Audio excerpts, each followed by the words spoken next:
Hi, in this video let me show you how to reset your Bose soundbar. Now it really depends which model you have, so I'll show you all the methods. Before attempting a reset, I always recommend that you disconnect any HDMI, any cable that are connected on the back, and pull the power cable. Stay like this for 2 minutes and then connect it back. Many times you don't need a reset. Simply by rebooting the soundbar the way I showed you, it can fix many software issues.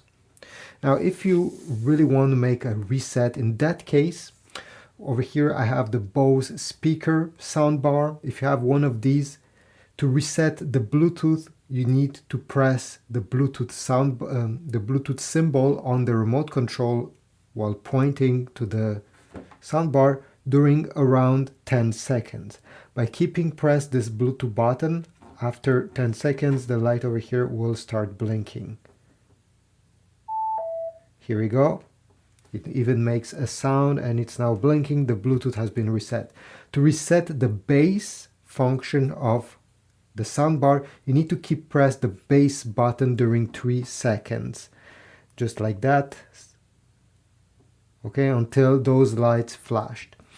If you have a Bose soundbar with different remote control than the one I just showed you, for example, if you have one that has this remote control, in that case, you need to keep press the power button and this button, the skip button, both for 7 seconds. So keep both of these pressed while pointing at your soundbar for 7 seconds and the soundbar will be resetted.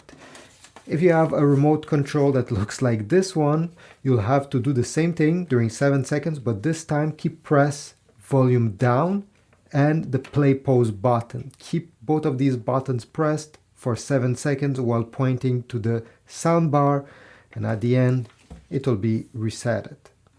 I hope this video was helpful. If so, please take a moment, like, but also comment down below. Comment if I can improve something. Comment if you have any other ways to reset your Bose soundbar. I'm very curious and I'm sure it could be helpful for other people to read. Have a beautiful day and I'll see you in the next video.